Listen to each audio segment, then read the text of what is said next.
Welcome to the Adventures in CRE audio series. Join Michael Belasco and Spencer Burton as they pull back the curtain on everything commercial real estate and introduce you to some of the top minds in the industry. If you want to take your skills to the next level and be part of a growing community of CRE professionals across the world, this is for you. Welcome back to the Adventures in CRE audio series. These episodes are sometimes intermittent, but when we get to do them, we're always excited to do that. And today is no exception. We are joined today by Mike Strug. Mike, how you doing? Very good. How are you? We're doing really good. We're excited to have you. We've got a really interesting topic today for you today. And to get us kind of going, I'm going to send it over to Spencer. Yeah. So the topic for today is advice to young CRE professionals with Mike Strug. Mike, we asked to join us because he's got a really interesting background. He thinks about adding value to other people first, and those are the type of people that we love to bring on, Mike, to the audio series. So maybe I'll start, kick it to you and have you kind of share your background and maybe talk just briefly about the young real estate professionals in New York. We can dig into that a little bit more later in the episode. But if you wouldn't mind just kind of giving us a 2-minute synopsis of who you are, and then we can talk about advice that you have for young real estate professionals. Yeah, for sure. And I really appreciate inviting me to be on this. It's great. And it's great to give back to young professionals or college students or whoever. But I am a native Texan. I'm from Houston. And in New Jersey, the New York City area. And I started my commercial real estate career at age 23 with Prudential. Now, PGIM, I believe it's called, but I was PGIM, in Houston. And for 3.5 years, I worked in commercial real estate down there, Cushman & Wakefield, a couple other companies. Eventually, moved to New York, went to Columbia Business School and started my commercial real estate career in New York in 2001. But I was new to New York City and wanted to network. And back in 2001, there really wasn't networking opportunities, at least casual ones. Not in a bad way, it just didn't exist 19 years ago. There's some fantastic organizations which I'm close with, like Urban Land Institute, great organization. Other ones that I was part of, which are also great. And I decided just to get people to a pub in New York. And I got about 50 people, commercial real estate people, to a pub in New York. And we said, let's do it again, and let's do it again. This was August of 2001. It's when it started. And after a year, we called ourselves the Young Real Estate Professionals of New York. And we became an entity, and we've been having events really for 19 years until the pandemic hit. At least once a month at a pub, 100 to 160 people. Actually, we started doing New Jersey events too the past couple of years as well. So that's kind of the brief story of the networking group. Yeah, that's a fascinating. So how did you, as a young professional in a city that you're unfamiliar with, right? How did you meet people? Right? Well, this is probably a first nugget of advice for other young people who are trying to figure out, like, how do you start networking? Like, how did you meet people at that stage? Well, I just completed Columbia Business School MBA program, and basically, actually, one of my goals was to get Columbia Business School. That's all I knew because I was a grad school. Columbia Masters in Real Estate program, Baruch College, NYU Stern, NYU Masters. I just knew people in their mid to upper 20s who went to these different colleges, grad schools, and I guess was able to tell them, let's go to a Pig and Whistle, and like 50 of us met there. And just from and then this group has blossomed. Every month, people just told their friends, you got to go to this event. And it just, since then, spread word of mouth. We don't really advertise that much. We're not in all the papers and all the websites. We've just been quietly having these events for a long time, even though a couple thousand people are probably on our LinkedIn or email list right now. So how big is the operation now? Is it just you? Do you have like a group of people that are helping out?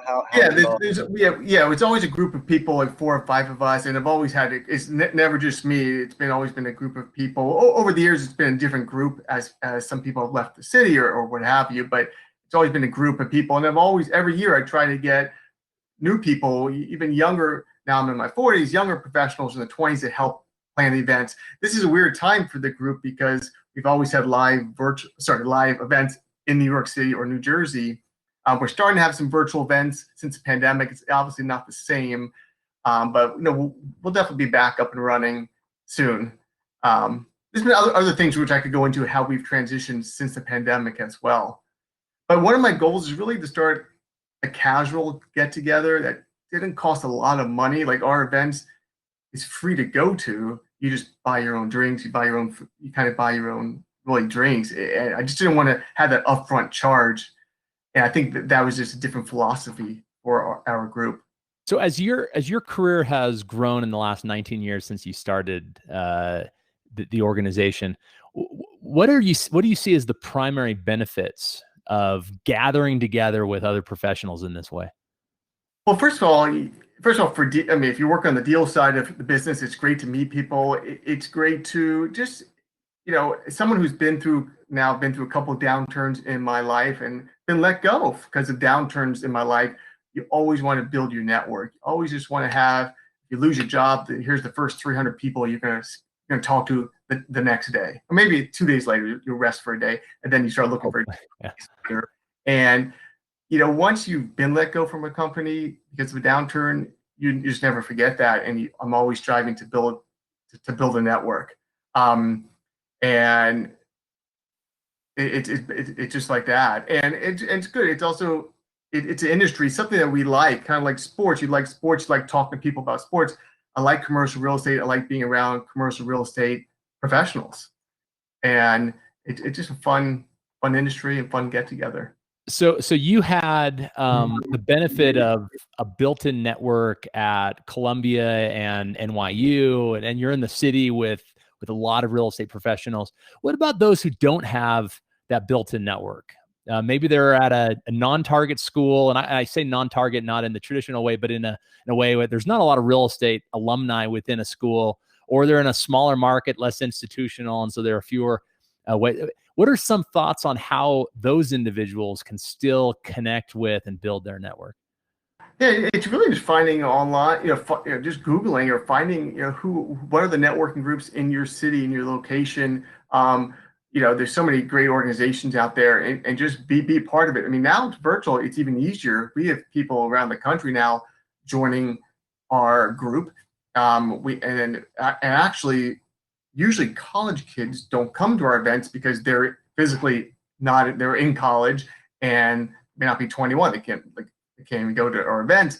But now that we're having virtual stuff, now college kids could come to stuff. So it's really finding what's out there. There's so many smaller groups now. There's multifamily real estate groups and virtual this, virtual that. There's a lot of opportunities, I think, now to network. I wanted to maybe just go back a little bit. So you were talking about when you first came out of school, you were looking, and I think you're in New York. You weren't, you didn't know a ton of people. You were looking for opportunity. What was the goal of just meeting together just to build your network and start collaborating with some people? Or was there like a goal there? Did you say, hey, someday I want to have this, this big network of folks? Or did you just say, hey, I need some support right now? And then it kind of it morphed into where it is today? Or what was the initial goal, I guess? Yeah, it really was, I wanted to start a get-togethers. Obviously business school was very social. So now that I was in the workforce in New York, I wanted to keep that going. And, it was really an outlet for me first of all, I became a lender. I was a TIAA CREF. So I needed to bring in business, but also just wanted to build my network of people in commercial real estate. And I really actually after the first few events, I didn't know this would be a thing 19 years later. I really just thought we just kept it going. We kept it going. Actually, the second event would have been the day after 9/11. Canceled the event, and we had one the next month. We've had one every month until COVID hit. But it's really initially just to have fun and meet people and kind of expand your network. And then a year later, we said, we're going to keep this going. And I think at one point, my goal, if we could just last 5 years, it'd be just great. And I said 10 years, just the impact. Because if I think of a legacy going back, it's not just the networking, it's how many people found jobs through the group, either through me or just through the group or from networking, how many people have gotten deals through it, and so many other things. It's been incredible. Friendships as well. And today, is it, I mean, as far as the structure and how you actually, outside of COVID, today, is the structure pretty formal, or is there a loose aspect to it still, or how do you manage that today? Well, I mean, it's always been pretty loose. I mean, I kept it free to go to the events, and we have it. First of all, in New York City, I've always said it's just an incredible network of pubs and venues, and they love our group because we have events. We would have events on Tuesday, Wednesday night, and off night in New York City, and nice group of people, not loud music, and the venues would love us because we bring in 150 people on a Tuesday night, and so it was always a win-win for the clubs or pubs that we went to. And I mean, since it's been virtual, it's been tough. I mean, we've had some virtual events once or twice a month. It's not the same, but we're like everyone else. We're trying to figure out what's the next step. One thing we've done is mentoring. The group had YREP group had a summer workshop for college kids. It was something that just started last second this past summer. Probably we'll do it again next summer. Way for college kids to learn real estate, to meet real estate professionals during the summer while they're at their internships or while they're taking other classes. So that may be a thing that we'll have in the future again. Well, I find it fascinating. It's that you have kept this going for 19 years, and what a great benefit it is to those who are members of YREP. As you think about young professionals that are out there, so I'm thinking those who are coming out of undergrad or coming out of a grad school program, maybe they're a couple of years into their program and they're not exactly on the path that they'd want. Well, as you think about advice for those individuals, what would be the biggest piece of advice that you'd offer? Well, I mean, I get this exact question a lot, and it's such a great question. Like, I look back now in my career, it's been about 22 years, is that I think a lot of kids, I talked to a lot of college kids, they're worried about the first job, this. But the truth is, you're going to learn more from 22 to 26 than you do 18 to 22. You're going to go to Chicago, LA, Houston, New York, New Jersey, and you're going to meet so many companies, not just the Related and Hines of the world, but there's so many private equity firms, small firms, medium firms. And when you get to the city, whatever job you do, you could pivot in a year or two if you want. You could leave your first job, and go to your next job. And it's good to always network. You see, that's another thing of networking. You learn about companies in your city or your location, and it helps you build your career. When you leave a company, it's not a bad thing. You're trying to promote yourself. So I would always give advice, just always network and understand who's out there, what companies are out there, make friends with people, your alumni, your classmates, young professionals, because you want to pivot to companies to grow your career, whatever it is. And it's good to know who's out there. Yeah, I want to chime in here. So it's fairly straightforward. Networking, it's very important. There are the usual suspects. You have NAIOP, you have ULI, and then you come across organizations such as yours. And NAIOP and ULI, they're not cheap. They cost money to go to. And, if you're lucky to have your company sponsor that or your school, it's great. And then it's worth the money to belong to these organizations. However, I want to get a little bit of your advice for people who might want to start something that you did yourself, right? Like, you were young, and we're like, how could I network? How could I get out there? It doesn't have to cost me money. There's a group of people out here that would come and just congregate for free. Like, I could picture this type of group that you've started in almost every major city, and even minor, like secondary cities. And what's some advice you'd give to people who are hearing this and like, you know what, I should probably start this in Nashville. I should start this in LA or any other city. Just curious to hear like how it started and some advice you could give to others that might want to push a similar agenda or similar concept that you have in New York. Yeah, well, first of all, there are this entity in other cities, in a few other cities, and some was by coincidence, back then. But so there are some cities do have this similar group. Actually, I think with the same name. A couple of cities have called me over the years and say, how do we start an event. And it's really about, it's working with your city. It just trying to, I mean, anyone could start one and invite 10 to 20 people, have them invite someone, go to a pub. I mean, at least when you're allowed to, when in a perfect world, go to a pub or something and get 20, 30 people and just build momentum. We started with 40, 50 people first time, and it just spread word of mouth basically. And that's all it takes.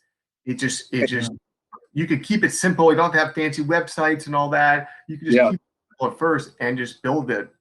But somebody has to keep the momentum going, right? Like you could have had that first event and it could have died. There was something about it that energized you to keep that going, and you made it what it is. I mean, you guys have a logo, you have things, and it's grown.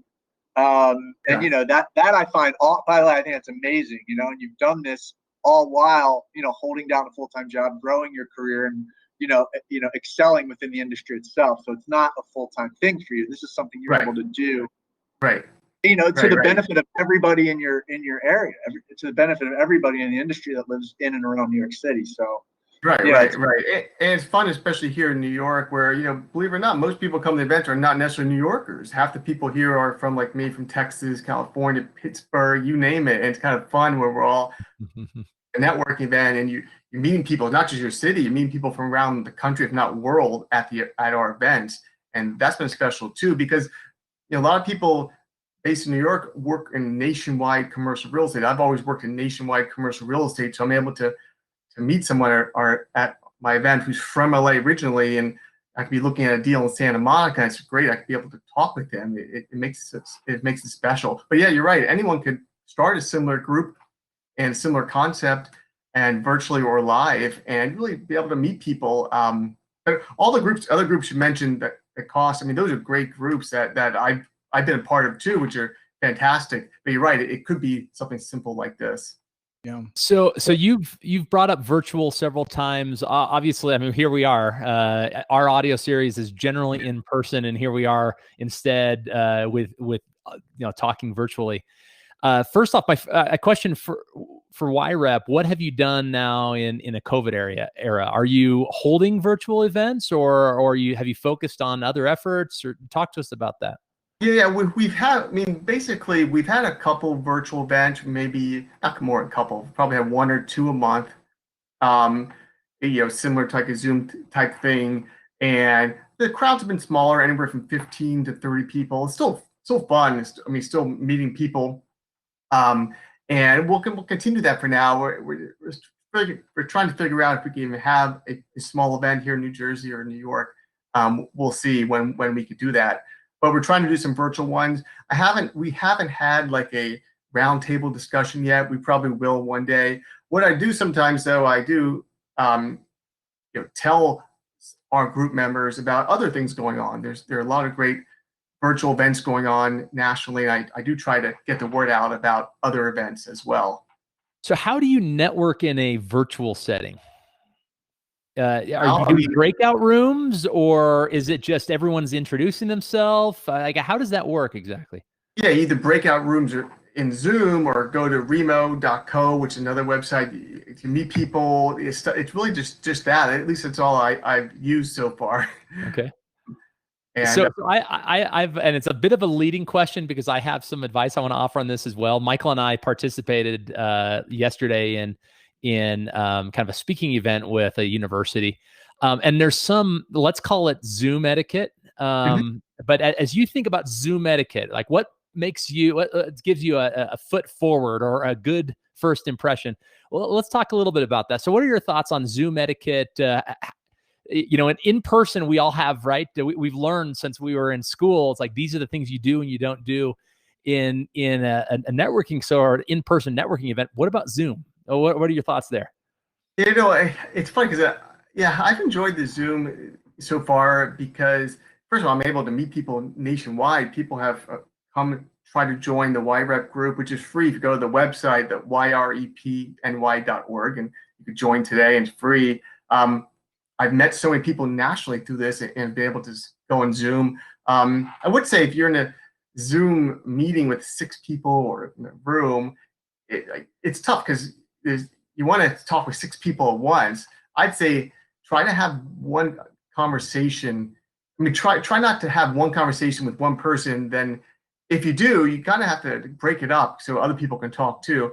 I try to have a conversation that we all could talk about.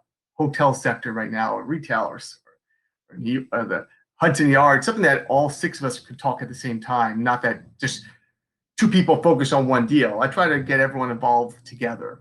Yeah. So your advice, just to sum that, is in a kind of a small group setting, stick to one topic, be respectful of others. I'm kind of what our mothers taught all of us. It's like, don't speak Right. out of turn and whatnot. Right. Other thoughts, Hey. Michael? What do you think about Zoom etiquette? Do you have any insights there? Or That's Definitely do not have to dress You're formal. lobbing that one in. What'd you say? I said, Spencer, that's a lob for you, Michael. I said definitely do not dress formal. No. I'm the last hold out there. No, you still have to dress appropriately for like whatever it is you're going on Zoom for. I think that still holds. Dress code's been a little more lax lately on all meetings I've been on across the board, from top to bottom. So that's for me a nice thing. I'm not super into like getting dressed up every day, so I like that. But it's about your to me, you said we're on this university call, it's about 25, 30 people, I don't recall. And like at least if you're going to be there, be paying attention. If you have to do something and it's not like related to what is happening on Zoom, turn your camera off. If it's a large group setting, it's understandable. It's a big event.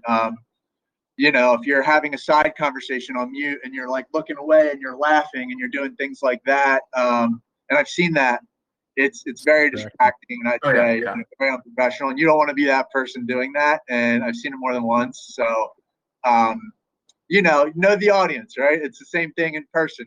What you would do, it's maybe you dress a little more comfortably, but sometimes what I do.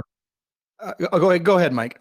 Well, sometimes what I do too is I go to the chat feature and I'll chat someone privately and say, here's my email address, here's my LinkedIn, whatever. Let's talk afterwards. Let's talk tomorrow. I'd love to hear more about what you do at XYZ company. I'll just chat them. Or sometimes I'll chat the whole room. This is my email address, and let's talk offline. Just so, so then I don't worry about if I can't talk to the person. At least we'll have a conversation the next day. And it's been a great way to add to your network. When you're on a Zoom call, let's say with 20 people, 30 people, you should have LinkedIn open on the second screen, like I do, and just type them in and see what they do, and maybe add them. And that's another way to really build your network. Well, that's a great piece of advice, which is leverage LinkedIn. The beauty of virtual is, and it's a double-edged sword, but you can multitask. Not multitask to the point where, to Michael's point about like you're clearly distracted. Like you still be part of the conversation, but sometimes you're curious. Like I know that person, we've met before. And you can quickly pull them up on LinkedIn and go, that's right, we did this deal together 5 years ago, or what have you, or we actually went to school together, and that, and so that's a really good piece of interesting advice. Sam, you were going to say something. Yeah, well, I'll kind of, because you kind of answered, or you dovetailed into what I was going to say, but I had a previous question, and I think it kind of brings us back to this advice to young professionals. You started this group. It sounds like it's amazing. I'm guessing one of the things that is amazing in a group is you kind of start, rising to the level of that group. And so when you've got people that are doing awesome things, then it really either motivates you, or through their experience, you learn faster, you have mentorship opportunities, things along those lines. And I'm wondering if you can talk to that. And then as far as giving advice to people, I mean, obviously finding a mentor, something like that is a big piece, and is a group like yours an appropriate setting to do so. So maybe talk about some of the experiences you've had on learning, getting mentorship, things along those lines. And then, and then what the best practices are to doing the same thing themselves. Yeah. I mean, I've always, it's funny, when I started this group or started in commercial real estate, I was always looking for mentors in the business. I was on the debt side looking for mentors on the debt side. And a lot of people in our group were in the 30s too, and 40s, and they were able to help guide me. Then, as I got older, we kept this group going. Now I'm kind of mentoring a lot of the 22 to 32-year-olds who come to our events, whether maybe they're changing jobs or so forth. They turn to me, but also what I've been able to do is, it's not just me mentoring these people. It's I'm able to introduce them to other people in our network. So like when a 25-year-old reaches out to me and says, I'm looking to transition to a new job, who do you know? And I'll introduce them to 15 people the next day, and they're all probably have been to our events, and that's how I met them. And so through this group, we'll help so many people find new jobs or build their careers. That's been one of my goals, that's another reason to build a network, so I could really help the generation just through people who I've met through this group. We don't have an official mentor program, and that's something we should start, and we've been talking about it next year, starting an official mentor program. But for now, we're always, we're mentoring a lot of people just anyway. Yeah, that really resonates with me. So one thing is mentorship, either formal or informal, and I think all of us we can look back at our careers, and there's those individuals, whether we call them a mentor or not, they had a big impact, and they're still to this day you can turn to, and they'll give advice without any expectation of something in return. There's something else that I learned this from, and he was a guest on our audio series a few months back. A guy named Lane Bean, former F-16 pilot and just salt of the earth type of person. And he has this mantra about surrounding yourself.